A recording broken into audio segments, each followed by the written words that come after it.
बिस्मिल्लाहिर्रहमानिर्रहीम। रब्बी इश्रह ली सदरी व यस्सिर ली अमरी वहल उक़दतन मिन लिसानी यफ़क़हू क़ौली।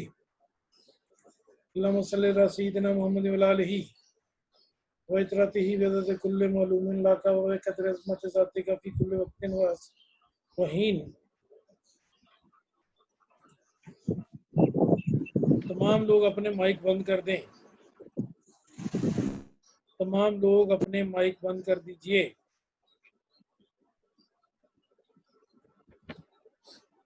तमाम लोग अपने माइक बंद कर दें।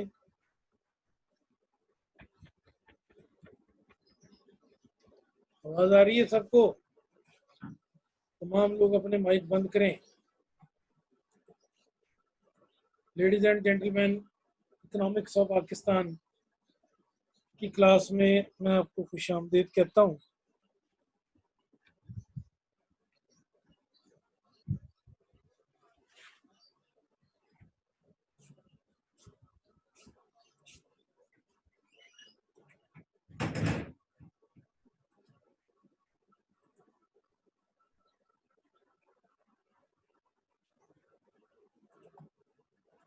आज का हमारा टॉपिक है fiscal policy in Pakistan. Fiscal policy recently हमारा फिस्कल ईयर शुरू होगा 1 जुलाई से, तो उसमें जो गवर्नमेंट टैक्स कलेक्शन के लिए डिफरेंट किस्म की स्टेप्स लेगी, वो सारे के सारे फिस्कल पॉलिसी के ज़िम्मे में आएंगे और उस सारे मामले को हम इसमें देखते हैं। फिस्कल पॉलिसी पाकिस्तान की क्या है। जितने भी लोगों के माइक ऑन है, सब लोग अपने माइक ऑफ कर दें।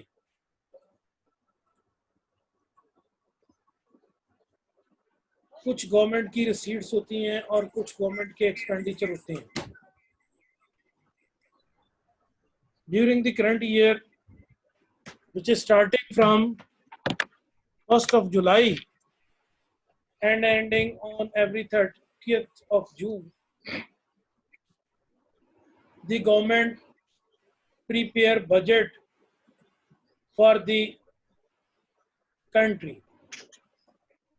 हुकूमत वक्त जो है वो इस हवाले से बजट के मामलात को अपने सामने लाती है और फिर उसके सारे मामले को वो खुद देखती है। एक तरफ गवर्नमेंट के पास कुछ रिसीट्स होती हैं जो उसने सारे साल में कलेक्ट करनी है, और एक तरफ गवर्नमेंट के पास कुछ पेमेंट्स होती हैं जो उसने सारे के सारे एक्सपेंडिचर में करनी है। अब एक्सपेंडिचर में जो गवर्नमेंट पेमेंट करेगी, जाहिर है कि उसके लिए उसे रेवेन्यू तो कलेक्ट करना होगा ना। कोई भी खर्चा जो है वो बगैर पैसे के या बगैर रेवेन्यू के तो आप नहीं कर सकते।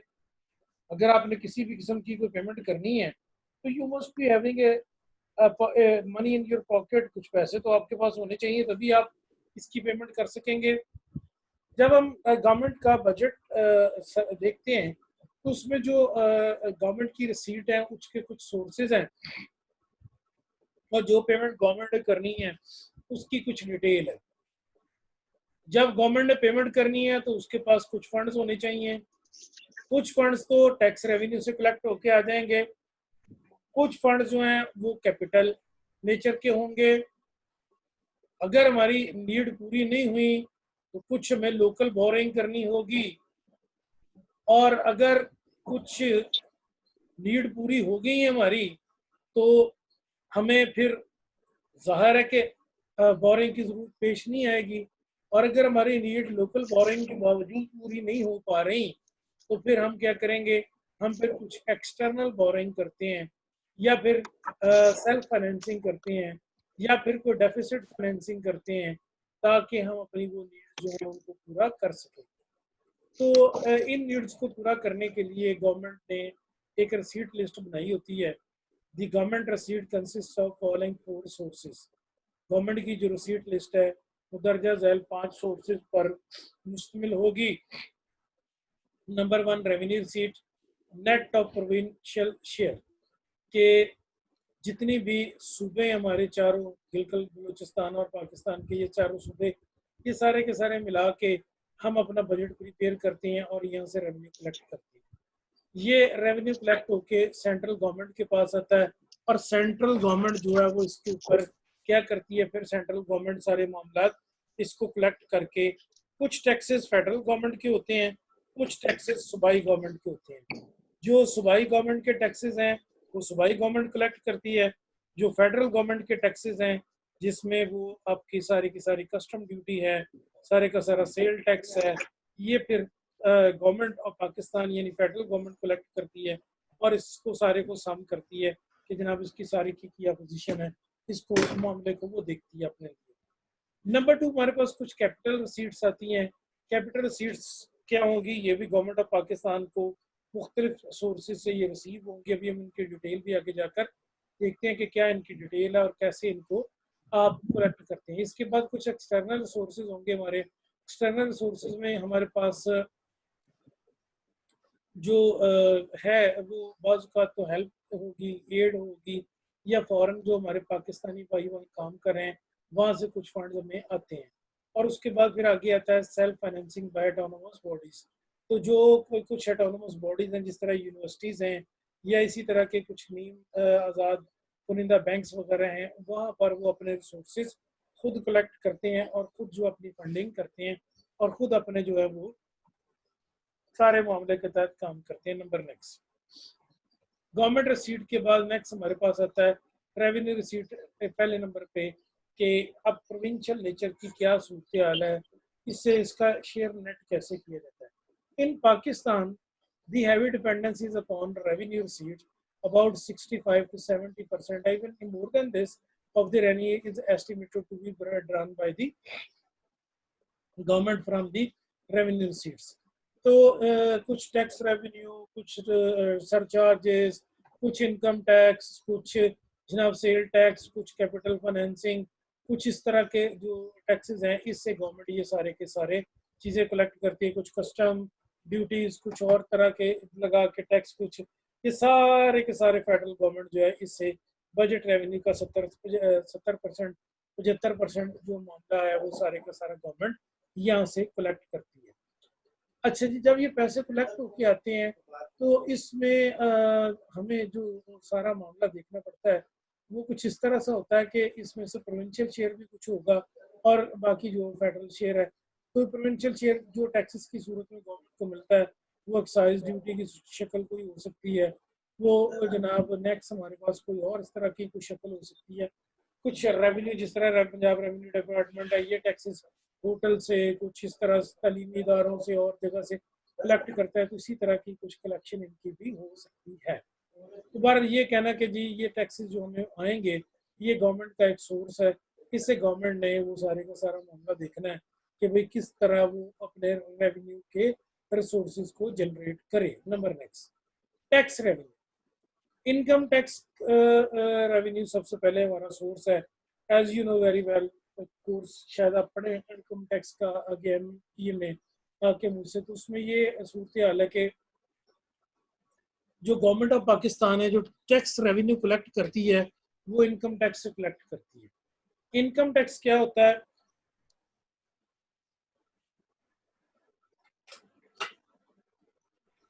जब किसी रेजिडेंट पाकिस्तानी की, रेजिडेंट से मुराद होता है कि he spends 183 days in Pakistan, 6 महीने और 1 दिन अगर वो पाकिस्तान में रहा है तो उसका रहायश से कोई ताल्लुक नहीं है।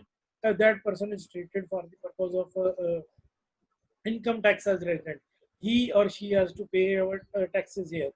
अगर किसी पाकिस्तानी की कोई आमदनी जो है वो किसी साल में हमारे लिए इससे 4 लाख रुपए से ज़्यादा होती है तो उसको वो इनकम टैक्स चार्ज किया जाएगा, उसे वो टैक्स रेवेन्यू ब्रैकेट में आपको लाना होगा। टैक्स रेवेन्यू ब्रैकेट में जब चाहे इसमें कोई हद नहीं है कि भाई इसमें वो हैं कौन सारे, इसमें है कौन जी, इसमें ये नहीं हम कह सकते कि जी इसमें सिर्फ और सिर्फ औरतें ही होंगी या मर्द ही होंगी। हर वो पर्सन जिसकी इनकम तकरीबन 33,300 और 40 रुपए मल्टीप्लाइड बाय 12 4 लाख रुपए बनता है। तो 4 लाख रुपए तक जिसकी भी आमदनी है, इनकम है, वो सारे का सारा टैक्स पे करने का पाबंद होगा।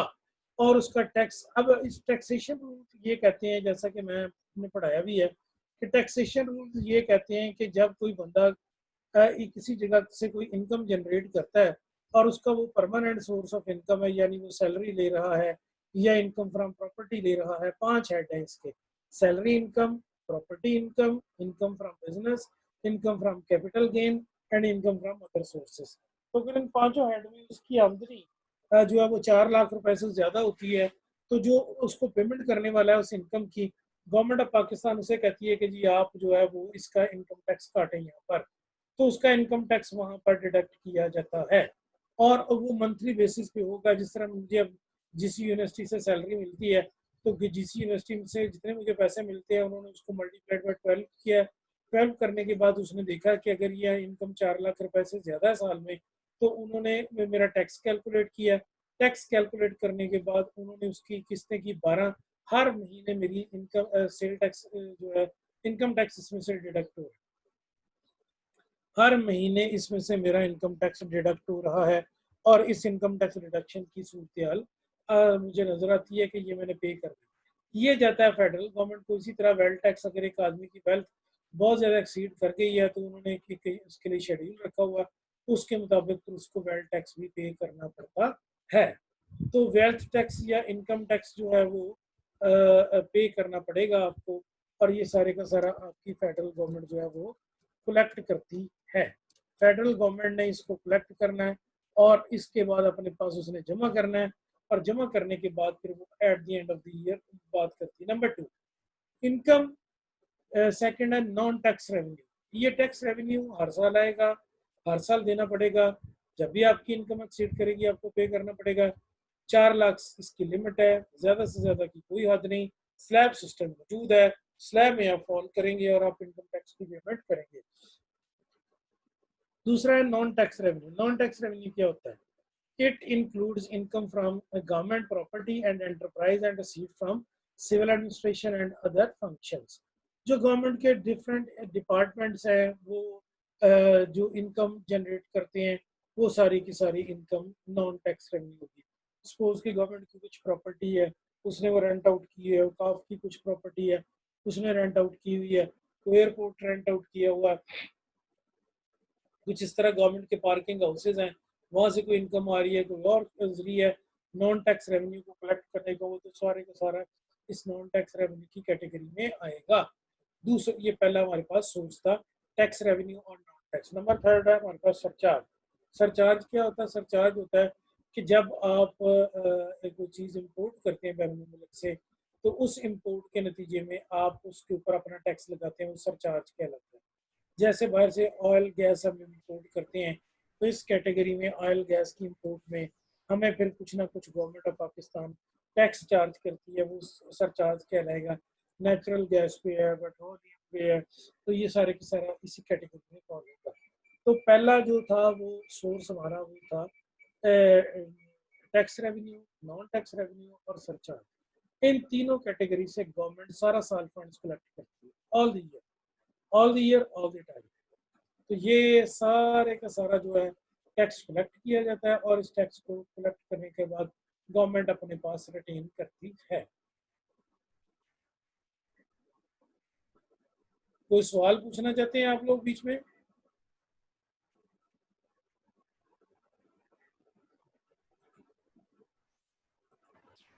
सर मेरा एक क्वेश्चन है आपसे। जी, आप हैं कौन? अपना ये नाम जो बताएं। जलील अकबर सर। हाँ जी, कोसा साहब बताएं। सर ये जो सियासतदान होते हैं ये पूरा टैक्स पे करते हैं? वो पाई से लेक्चर के दौरान नहीं, ये बाद में फिर अगले सेशन में करते हैं, पहले मुझे लेक्चर मुकम्मल कर लेने दो। इनकम ओके टैक्स में सर। कोई सियासतदान नहीं, आप अपना माइक और म्यूट कर लें। इनकम टैक्स में एक बात याद रखिएगा कि जब हम बात कर रहे हैं तो हमने कंट्री की बात करनी है, उस मुल्क की बात नहीं करनी कि जहाँ पर ये कुछ डिस्क्रिपेंसीज होंगी। क्या ट्रम्प पूरा टैक्स पे करता है? क्या सऊदी गवर्नमेंट पूरा टैक्स पे करती है? क्या ये एक बात का क्वेश्चन है, इसका इससे कोई ताल्लुक नहीं। बजट से इस क्वेश्चन का आपका कोई ताल्लुक नहीं है। आप अपने क्वेश्चन को महफूज रखें, बाद में फिर मैं आपसे बात करता हूँ। आगे आती है कैपिटल रसीट्स। कैपिटल रसीट्स क्या होती है? कैपिटल रसीट जो होती है हमारी, वो सारी की सारी इस तरह की नौइयत की होती हैं कि इनमें जनाब हमें ये देखना पड़ता है कि कुछ हमारे नॉन टैक्स रेवेन्यू हैं, वो रेवेन्यू से हमें कैसे फंड्स जनरेट होते हैं, उन फंड से हम कैसे जनरेट करते हैं अपनी फंडिंग। क्योंकि ज़ाहिर है कि आपको एक अपना जो बजट का इनकम वाला पॉट है उसको फिल करने के लिए, पॉट को फिल करने के लिए आपने एक सोर्स लगवा लिया टैक्स रेवेन्यू का, एक आपने लगा लिया नॉन टैक्स रेवेन्यू का, एक आपने लगा लिया सरचार्ज का, तो फिर अभी भी आपको फंड्स की ज़रूरत है। तो फिर आप कैपिटल रसीट कैसे लाते हैं? Capital receipt include external boring and internal boring. ये कल के लेक्चर में मैंने आपको बताया था बड़ी ही डिटेल के साथ कि एक्सटर्नल बोरिंग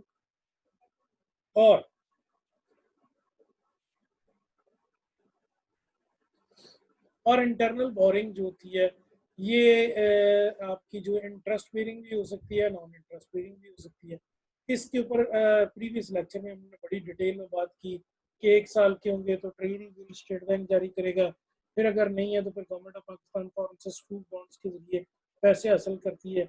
जैसा कि अभी रिसेंट गवर्नमेंट जो है वो प्लान कर रही है 14 अरब डॉलर का पाकिस्तानी तारीख का सबसे बड़ा कर्जा हासिल करने के लिए, क्योंकि अब हमें एक जो प्रॉब्लम सबसे बड़ी पेश आई है which the government is facing के जो फॉरेन फंडिंग बैरून मुल्क से आपके पाकिस्तानी भेज रहे थे, though that source has been lost because वो सारे के सारे कोरोना वायरस की वजह से they have come under lay off, उनकी जॉब्स वहाँ ख़त्म हो गई हैं। उन जॉब्स के ख़त्म होते ही वो जनाब वो पाकिस्तान वापस आना चाहते हैं। जब वो पाकिस्तान वापस आना चाहते हैं तो उनको वहाँ पर पैसा तो कोई मिल नहीं रहा, सैलरीज तो उनको वहाँ कोई मिल नहीं रही। जब सैलरीज नहीं मिल रही है तो बाहर से फंड्स कहाँ से आने?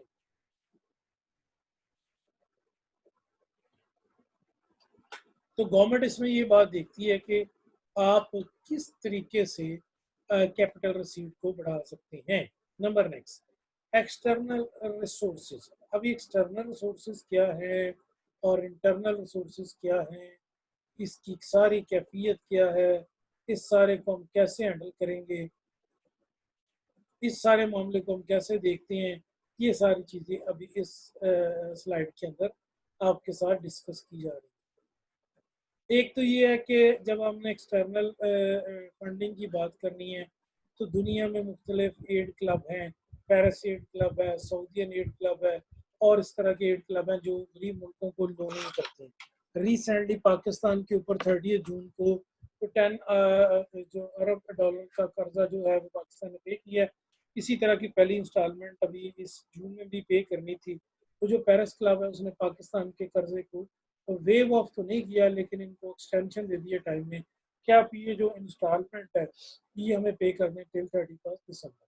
तो 31 दिसंबर तक पाकिस्तान ये सारी की सारी जो है वो इंस्टॉलमेंट पे करने के लिए तैयार होगा। हो सकता है दिसंबर तक हालात बेहतर हो जाएं, लेकिन जैसा कि रिसेंटली कोरोना की वजह से बहुत ज़्यादा हालात ख़राब हो गए हैं, उसकी सबसे बड़ी वजह ये है कि जो हमारे ऐसा तबका जो शऊर नहीं रखता वो अपना क्या उसे कहना चाहिए इलिटरेट पीपल जो है वो समझ रहे हैं ये अभी तक मजाक है, अभी तक इसमें प्रॉब्लम है, ये मजाक है, लेकिन ये मजाक नहीं है। रिसेंटली जो न्यूज़ है वो बहुत ज़्यादा अच्छी नहीं। तो तकरीबन पाकिस्तान में अनऑफिशियली पेशेंट की तादाद जो गवर्नमेंट बता रही है उससे बहुत ज़्यादा है। जो भी अस्पताल जाता है वहाँ पर उनके पास कोई चीज़ नहीं है। तो मैं रिसेंटली चंद दिन पहले भी लेक्चर में आपसे बात की कि वो एक दोस्त के फादर पिछली एरिया में रहते हैं, तो वो बता रहे थे कि वहाँ पर मैं उनको जब लेकर गया हूँ तो उसी तरह बीमार हुए हैं, तो वहाँ पर एक ऑक्सीजन सिलेंडर के साथ 8-8 शेयरिंग लगी हुई थी। तो वो ऑक्सीजन का पूरा प्रेशर ही नहीं आ रहा था, तो बुजुर्ग की डेथ होगी इसी वजह से, सिर्फ और सिर्फ ऑक्सीजन का पूरा प्रेशर ना मिलने की वजह से, और कोई बीमारी नहीं थी कि कोरोना वगैरह नहीं, सिर्फ ऑक्सीजन नहीं मिली और एंड ही डाइड। तो हॉस्पिटल में इतनी गुंजाइश नहीं है, डॉक्टर हमारे से पीट रहे हैं गवर्नमेंट से भी कि यार आप इनको समझाएं, इनको लॉकडाउन करें, लेकिन गवर्नमेंट मजबूर है क्योंकि लोगों के पास खाने को घरों में कुछ नहीं है। तो फिर हमें ये जो एक्सटर्नल सोर्सेज हैं इन पर डिपेंड करना पड़ता है।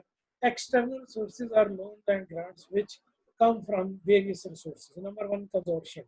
मुख्तलिफ अमीर मुल्कों ने गरीब मुल्कों की हेल्प के लिए या लोनिंग के लिए जो है उसको हेल्प करने के लिए कंजोर्शियम क्रिएट किया होता है।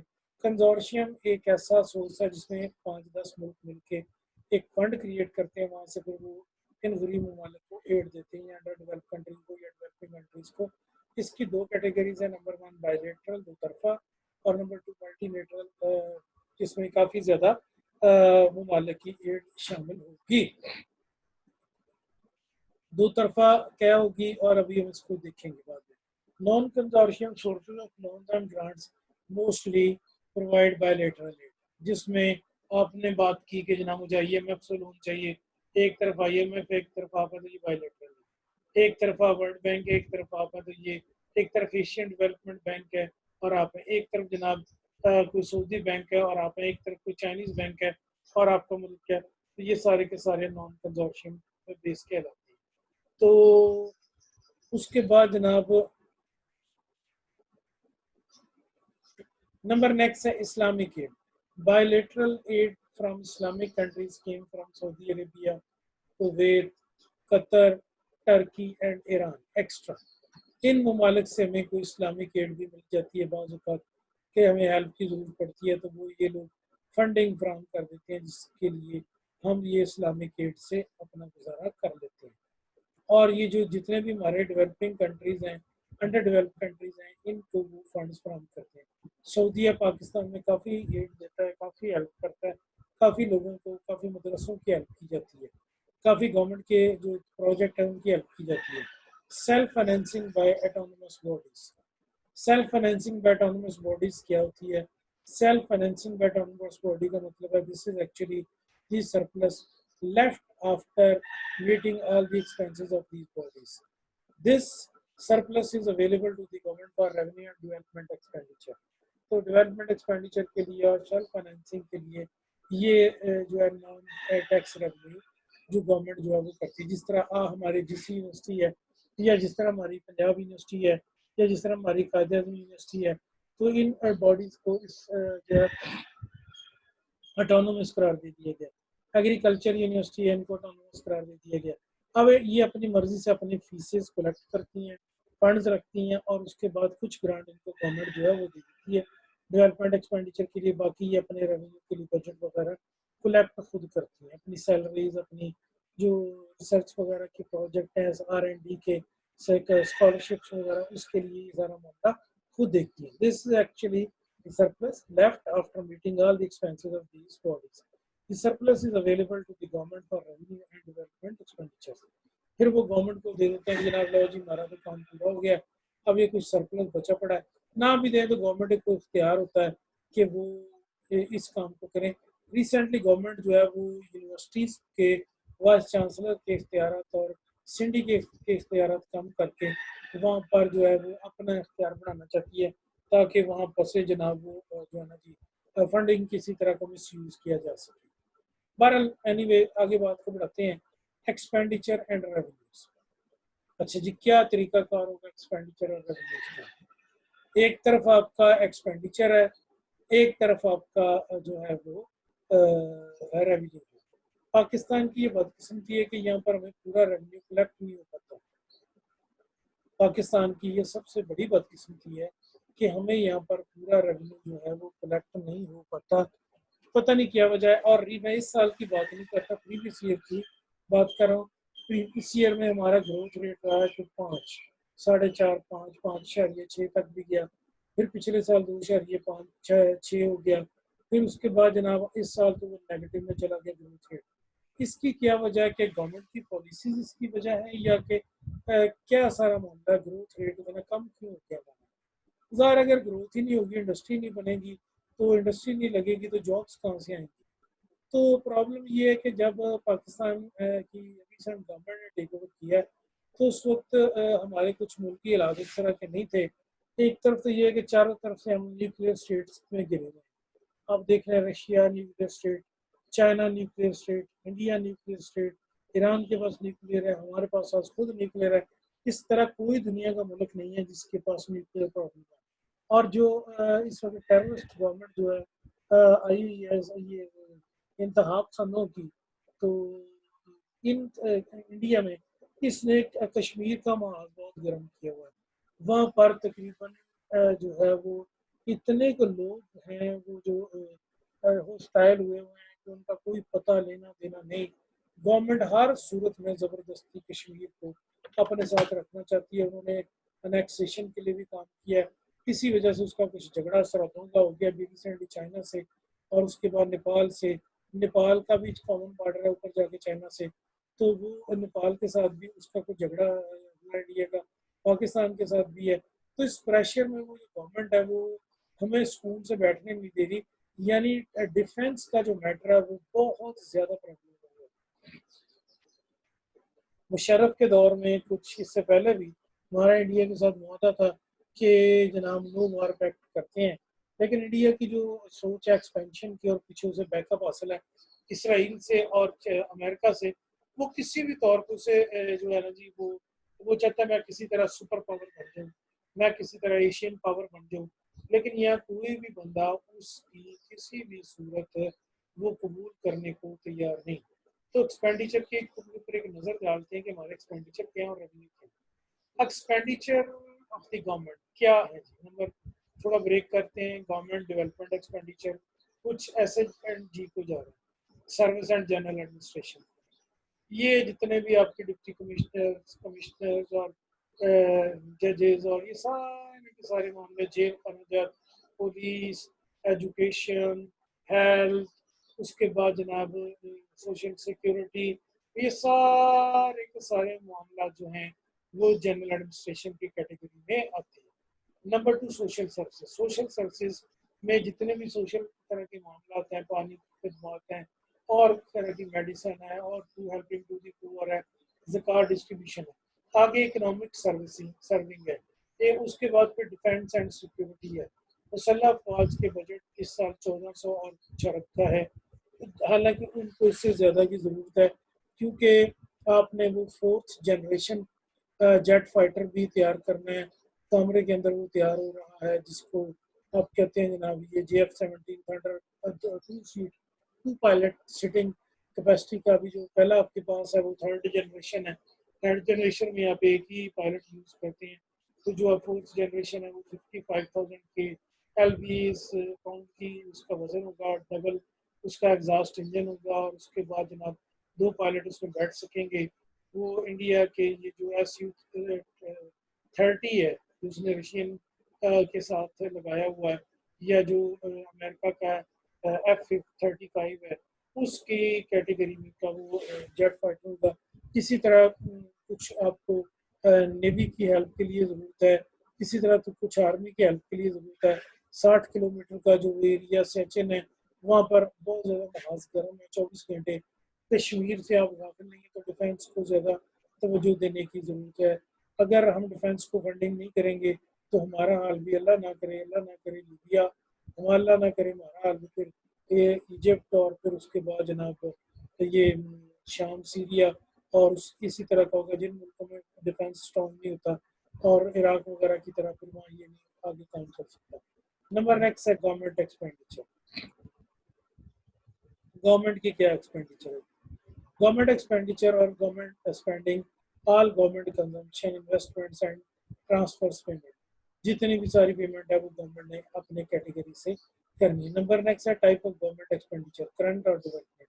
करंट एक्सपेंडिचर करंट कामों के लिए होता है, जैसे सैलरीज हैं, जैसे जितने भी प्राइवेट गवर्नमेंट के जो इदारे कहीं तो वो रह रहे हैं प्राइवेट जगह पे, तो उनका रेंट वगैरह उनकी सारी मालूमात जो सारी डीलिंग्स हैं वो आप इस कैटेगरी में लाते हैं। डेवलपमेंट एक्सपेंडिचर, जहाँ जहाँ रोड्स कंस्ट्रक्ट होनी है, कोई और काम होना है डेवलपमेंट का, नए स्कूल कॉलेजेस बनने हैं, नए जनाब इदारे बनने हैं, नया कोई कन्वेंशन सेंटर बनना है, नया कोई प्रॉब्लम बनना है, तो ये सारी सूरतें, नई जेलें बननी हैं, नए पुलिस स्टेशन बनने हैं, नई यूनिवर्सिटीज़ बननी हैं, तो गवर्नमेंट डेवलपमेंट एक्सपेंडिचर में इसको लाती है। नंबर 1 अब इसको इंडिविजुअली देख लेते हैं। करंट एक्सपेंडिचर क्या होते हैं? करंट एक्सपेंडिचर हमारे जो हैं वो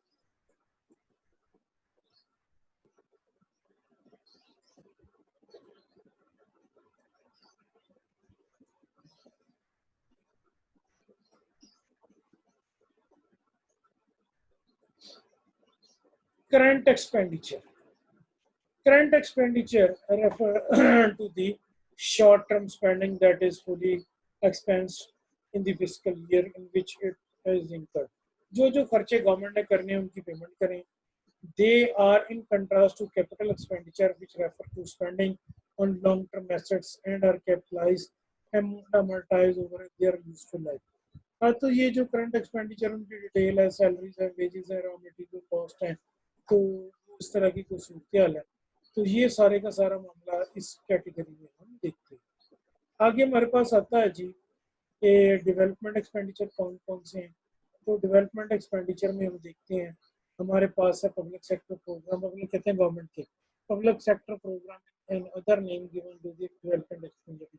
किसी को कभी बेनजीर स्पोर्ट प्रोग्राम कह देते हैं, कभी कुछ कह देते हैं, तो ये कभी पीपल्स प्रोग्राम कह देते हैं, कभी अब गवर्नमेंट नौजवान प्रोग्राम के नाम से करेंगे, लेकिन है ये डेवलपमेंट एक्सपेंडिचर के नाम से कि पब्लिक सेक्टर प्रोग्राम में जो डेवलपमेंट का काम होता है। प्रायोरिटी एरियाज कौन कौन से हैं? जो पिछली गवर्नमेंट गई है उस गवर्नमेंट ने सारी डेवलपमेंट लाहौर में कर दी, और लाहौर में करने के बाद उसने कोई नया हॉस्पिटल नहीं बनाया। इतने हॉस्पिटल हैं, आप सबको डबल शिफ्ट कर दें, आप उनकी इमारत डबल कर दें, आप नए हॉस्पिटल जो है अभी देख लें आप, चिल्ड्रन हॉस्पिटल बना है, तो चिल्ड्रन हॉस्पिटल में शहर से बाहर है, जितने भी दूर दराज के एरिया के लोग हैं वो वहाँ पर अपने बच्चों को लाते हैं और बच्चों का वहाँ ट्रीटमेंट होता है। वो कहते हैं पाकिस्तान और बल्कि एशिया का सबसे बड़ा अस्पताल बनेगा इंशाल्लाह ताला, और फिर डॉक्टर्स वहाँ पर हम भर्ती करेंगे, गवर्नमेंट भर्ती करेगी, तो इस सारी कैटेगरी को देखा जाएगा। फिर आगे है ट्रांसपोर्ट एंड कम्युनिकेशन। गवर्नमेंट चाहती है अपने ट्रांसपोर्ट की फैसिलिटीज़ दे, तो वो नई जिस तरह मेट्रो वगैरह चला लेती है। पावर एंड वाटर, कुछ जगहों पे बिजली के साथ साथ ये इसकी तरफ भी तवज्जो देने की जरूरत है, डैम्स वगैरह बनाने पे। Major heads of current expenditure, defence, debt servicing. हमारा 50% डेट सर्विसिंग में जा रहा है, हमारा जो 50% है वो डेट सर्विसिंग में जा रहा है। तो डेट सर्विसिंग जो है वो तकरीबन इस साल हमने 10 अरब डॉलर की है। 8 अरब डॉलर आपने दिया है कोरोना वालों को, तो 10 अरब डॉलर आपने डेट सर्विसिंग की है टिल 30 जून, और मजीद आप पे करने जाएंगे। तो डेट चूंकि लिया हुआ गवर्नमेंट को चाहिए उतना डेट ले जितना वो अपने टेन्योर में वापस कर सकती है। फिर सब्सिडीज हैं, जैसे कि ये आटे पे दी जाती है, जैसे कि चीनी पे दी जाती है, जनरल एडमिनिस्ट्रेटिव के एक्सपेंसेस हैं, सोशल सर्विसेज एंड अदर्स हैं। अब इसके बाद नेक्स्ट हमारे पास आती हैं इन सब की डिटेल के, इसकी कितने परसेंट या गवर्नमेंट इस पर स्पेंडिंग करती है। जैसा कि मैं पहले भी आपको बता चुका हूँ कि गवर्नमेंट को अपनी तरफ तवज्जो देनी चाहिए कि वो ये कैटेगरी तो ये तो कम से कम देखे ना कि भाई ये जो एक्सपेंडिचर गवर्नमेंट करने जा रही है क्या ये एक्सपेंडिचर डेवलपमेंट के हैं या नहीं। बाज़ औक़ात आपको डेवलपमेंट पे ज़्यादा इन्वेस्ट करना चाहिए, बाज़ औक़ात आपको हेल्थ पे ज़्यादा इन्वेस्ट करना चाहिए, बाज़ औक़ात आपको जो है वो डिफेंस पे ज़्यादा करना चाहिए। इन सब की डिटेल हम इससे पहले डिस्कस कर रहे हैं। Tax structure of Pakistan, Pakistan का जो टैक्स स्ट्रक्चर है उसको अगर हम नैरो करके देखें तो इस वक्त कह रहे थे पाकिस्तान में तकरीबन 100 मिलियन जो थे वो टैक्स पेयर थे। इस वक्त गवर्नमेंट ने पिछले बहुत प्रेशर डाला, तो पिछले साल जनाब डाल के प्रेशर शब्बर जैदी साहब ने ये वो सारा काम खराब करते हुए वो तकरीबन 2 मिलियन और इसके करीब 22 लाख 23 लाख टैक्स रेवेन्यू वाले लोग बने, और ये सरकारी मुलाजिम है ज़्यादा, इसमें प्राइवेट इदारे नहीं हैं। अब अगर गवर्नमेंट 3 महीने लॉकडाउन की वजह से दुकानें बंद रखेगी तो उनकी इनकम ही नहीं होगी, तो इनकम ही नहीं होगी तो वो इनकम टैक्स कहाँ से देंगे। तो गवर्नमेंट को अपना टैक्स रेवेन्यू का हदफ जो है वो टारगेट इस दफ़ा पहली मरतबा कम करना पड़ा है अगले साल के लिए। हालांकि बढ़ाते हैं लेकिन वो कम करना पड़ा है क्योंकि वो टैक्स रेवेन्यू जो है वो